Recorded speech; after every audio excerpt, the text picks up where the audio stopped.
నష్టాన్ని ఇమ్మీడియట్ గా రెక్టిఫై చేసి బీసీ ఓసీ ఉద్యోగులందరికీ ప్రమోషన్లు ఇవ్వాలి. ఖచ్చితంగా మీరందరూ కూడా రెండు చేతులు ఎట్టి గట్టిగా దిక్కులు పిక్కటిలేలా నేను స్లోగన్ ఇస్తా. మీరందరూ ఆ స్లోగన్ రెండు చేతులలో ఇట్లా లేపి అందరు చేతులు లేపి ఇవ్వాలి.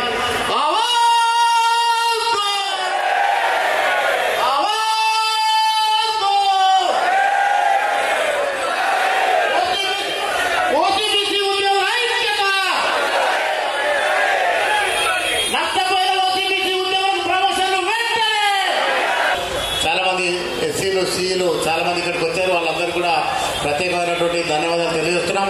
ఎందుకంటే మీరు ఇచ్చేటువంటి స్ఫూర్తి భావితరాలకు ఖచ్చితంగా అది ఉపయోగపడుతుంది. కాబట్టి మీరు ఇచ్చినటువంటి స్ఫూర్తిని తప్పకుండా మేము ఈ వేదిక మీద ఉన్న అందరం కూడా దాన్ని పాటించి రేపు ఓసీ బీసీలు అందరూ కూడా ఐక్యంగా ఉండి ఏదైతే మనకు అన్యాయం జరిగిందో న్యాయం జరిగేంత వరకు కూడా మనం ఈ పోరాటాన్ని ఆపేది లేదని చెప్పేసి కూడా ఈ వేదిక నుంచి స్పష్టం చేస్తున్నాను. ఏదైనా ఒక సమస్య తీసుకున్నాడంటే ఆ సమస్య పరిష్కారం అయ్యేంత వరకు ఖచ్చితంగా దాన్ని వదిలిపెట్టేటువంటి ప్రసక్తి ఉండదు. ఇక్కడ నుంచి మొదలుకుంటే దేశవ్యాప్తంగా ఉన్నటువంటి ఢిల్లీలో కూడా వారు చేస్తున్నటువంటి పోరాటాలు ఉద్యమాలు మనం చూస్తున్నాం. కాబట్టి అన్నగారి నేతృత్వంలో ఖచ్చితంగా మనకు న్యాయం జరుగుతుంది. ఇది న్యాయ పోరాటం, ధర్మ పోరాటం. ఖచ్చితంగా ఈ పోరాటంలో ఓసీ బీసీలు అందరూ తప్పకుండా నెక్కుతాం అనేటువంటి విషయాన్ని కూడా ఇక్కడ స్పష్టం ముఖ్యమంత్రి రేవంత్ రెడ్డి గారిని కలవబోతున్నాం కృష్ణన్న గారి నేతృత్వంలో. కాబట్టి కృష్ణన్న గారు చెప్పారు మన మీటింగ్ అయిపోగానే మన ముఖ్యమంత్రి గారిని కలిసి మన సమస్య ఏదైతుందో తప్పకుండా మనకి విన్నవించి మనకు న్యాయం జరిగేలా చూద్దామని చెప్పడం జరిగింది. అదేవిధంగా మరి గౌరవ డిప్యూటీ సీఎం గారు కూడా విక్రమార్క గారు కూడా మనకు తప్పకుండా న్యాయం చేయాలని చెప్పేసి కూడా మనం ఈ సందర్భంగా వారికి వేదిక మీద నుంచి మనము విజ్ఞప్తి చేస్తున్నాం. అదేవిధంగా మేనేజ్మెంట్ కూడా మనకు న్యాయం చేస్తానని చెప్పేసి మనకు జాయింట్ మీటింగ్ ఇవ్వడం జరిగింది. జాయింట్ మీటింగ్ లో కూడా స్పష్టంగా చెప్పడం జరిగింది.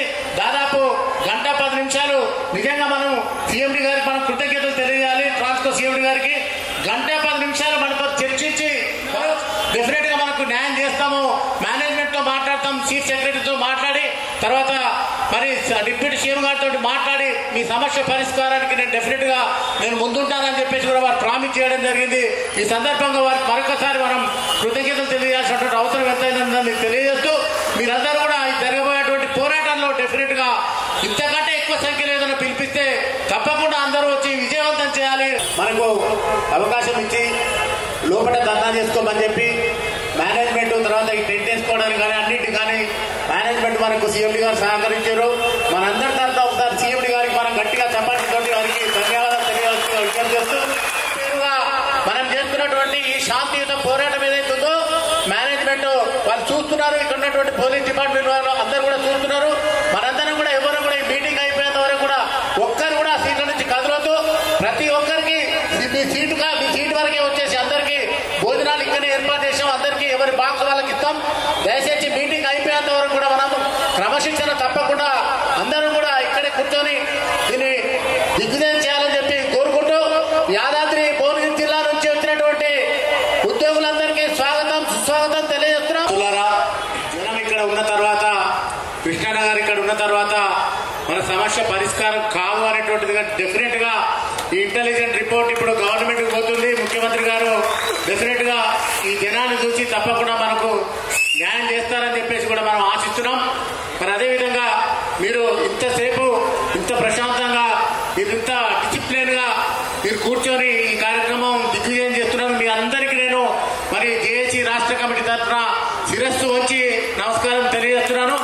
ప్రతి ఒక్కరికి ఇక్కడ దాదాపు 5,000 మందికి బాక్సులు లంచ్ అరేంజ్ చేశాం. ప్రతి ఒక్కరికి కూడా మీ సీటు దగ్గరకు వచ్చి లంచ్ బాక్స్ ఇస్తారు. దయచేసి ఇంకొక ½ an hour లో ఈ కార్యక్రమం ముగుతుంది. కాబట్టి మనం ఈ 2 గంటలే కాదు, రేపు ఇంతకుముందు మన చైర్మన్ గారు చెప్పినట్టు రేపు రాబోయే రోజుల్లో అవసరమైతే సమ్మెకు పిలుపునిస్తే కూడా ఎక్కడికక్కడ మీరందరూ కూడా సమ్మెను జయప్రదం చేయడానికి కూడా సిద్ధంగా ఉండాలని చెప్పేసి మరొకసారి విజ్ఞప్తి చేస్తూ మరి గత మేనేజ్మెంట్ తీసుకున్నటువంటి తప్పుడు నిర్ణయాలు మనల్ని మభ్యపెట్టి మోసం చేసి మనందరినీ కూడా ఇక్కడ కలపడానికి వాళ్ళు చేసినటువంటి కుట్ర అని కూడా నాకు అనిపిస్తుంది. ఎందుకంటే ఎప్పుడు వెళ్ళినా కానీ మేము అడిగాం ఈ సమస్య పరిష్కారం కావట్లేదంటే మీకు బైఫర్కేషన్ ఇష్యూ ఉంది. ఆ బైఫర్కేషన్ ఇష్యూ అయిపోగానే డెఫినెట్ గా నెక్స్ట్ మీ ఇష్యూనే టేకప్ చేసి ఖచ్చితంగా మీకు న్యాయం చేస్తామని చెప్పి చెప్పి చెప్పడం జరిగింది. కానీ ఈ లోపునే ఎవరు వాళ్ళు సర్దుకొని వెళ్ళిపోవడం జరిగింది. కానీ మనం చెప్పాం, మా కాకపోయినా జేఎల్ఎంస్ దాదాపు 5-6 ఏళ్ల నుంచి వాళ్ళు ఉన్నారు, వాళ్ళకి ప్రమోషన్స్ రావట్లేవు. ఆర్టిస్టర్స్ ఉన్నారు, 20-25 సంవత్సరాల నుంచి పనిచేస్తున్నారు. జేఎల్ఎంలకు మాకు అందరి క్వశ్చన్స్ ఇవ్వండి, ఇనిషియల్ క్యాడర్ అని చెప్పేసి కూడా అనేక సందర్భాల్లో మరి గత మేనేజ్మెంట్ కలిసినప్పుడు చెప్పాం. కానీ ఎక్కడ కూడా వాళ్ళ పెడచేవన పెట్టేసి మనందరినీ కూడా మోసం చేసిపోయారు. కాబట్టి మనం ఈ రోజు ఇక్కడ కావాల్సినటువంటి పరిస్థితి ఏర్పడింది. అందుకే చాలా ఫేవర్ గా ఉన్నారు. మాట్లాడిన ప్రతి సందర్భంలో కూడా వారు మనకు తప్పకుండా చేస్తామని చెప్పారు. కాబట్టి మనము అట్లాంటి సమ్మెకు పోయేటువంటి అవకాశం కూడా వారు ఇవ్వరని నేను ఎక్స్పెక్ట్ చేస్తున్నా. ముఖ్యమంత్రి గారికి తర్వాత డిప్యూటీ సీఎం గారి దగ్గరికి తీసుకెళ్లి కూడా మన సమస్యను పరిష్కారం చేస్తారని చెప్పేసి కూడా నేను ప్రగాఢ విశ్వాసంతో నమ్ముతున్నా. కాబట్టి మరి రేపు ఏ పిలుపునిచ్చినా కానీ మీరందరూ కూడా, ఎందుకంటే ఫీల్డ్ లో ఇప్పుడు చూస్తాం గత 4-5 రోజుల నుంచి కురుస్తున్నటువంటి వర్షాలకు మరి మన విద్యుత్ ఉద్యోగులందరూ కూడా ఎంత కష్టపడి అహోరాత్రులు కష్టపడి ఎక్కడ కూడా సప్లై కన్జ్యూమర్స్ అందరికీ కూడా మరి ఎక్కడ కూడా ఇంటరప్షన్ లేకుండా చేశారని గౌరవ ముఖ్యమంత్రి గారే మనందరినీ కూడా అప్రిషియేట్ చేయడం జరిగింది. కాబట్టి మేము ఎవరికి వ్యతిరేకం కాదు. ఇక్కడ మాకు రావాల్సినటువంటి ఏదైతే తక్కువతో దాన్ని అడుగుతున్నాం తప్ప ఎవరి దగ్గర మేము లాక్కోవట్లేదు. చాలా మంది మిత్రులు అనుకుంటున్నారు మరి ఇక్కడ రెచ్చగొట్టేటువంటి ప్రసంగాలు చేసి మనందరిలో కూడా అనైక్యత ఏర్పాటు చేయాలని చెప్పేసి కూడా చాలా మంది ఇక్కడ ప్రయత్నాలు చేస్తున్నారు. వాటన్నింటినీ కూడా మనం తిప్పికొట్టాల్సినటువంటి అవసరం ఉంది. చాలా మంది మనం మాట్లాడుతూ ఇదే ఉత్సాహాలు మాట్లాడుతూ మరి కొంతమంది వ్యాసాలు రాస్తున్నారు, మరి వీడియోలు రిలీజ్ చేస్తున్నారు.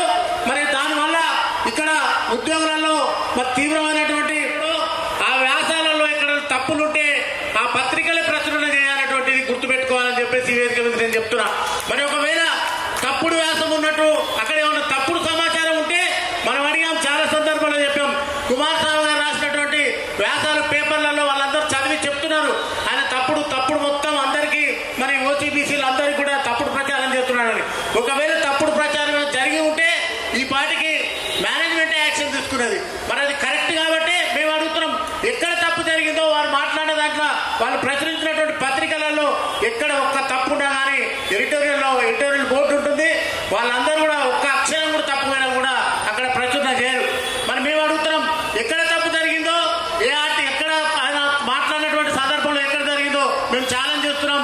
తప్పుంటే తప్పుడు ప్రచారం చేస్తున్నది మీరు, కాబట్టి ఆ తప్పుడు ప్రచారాన్ని మీరు చేయొద్దు ఇక మా ఉద్యోగుల పైన అని చెప్పేసి ఓసీబీసీ ఉద్యోగులు అందరూ కూడా ఐక్యంగా ఉన్నారు. ఇక్కడ కనిపిస్తుంది, అందరూ చూస్తున్నారు. కాబట్టి తప్పుడు ప్రచారాన్ని ఇప్పుడైనా మానుకోవాలని చెప్పేసి కూడా విజ్ఞప్తి చేస్తూ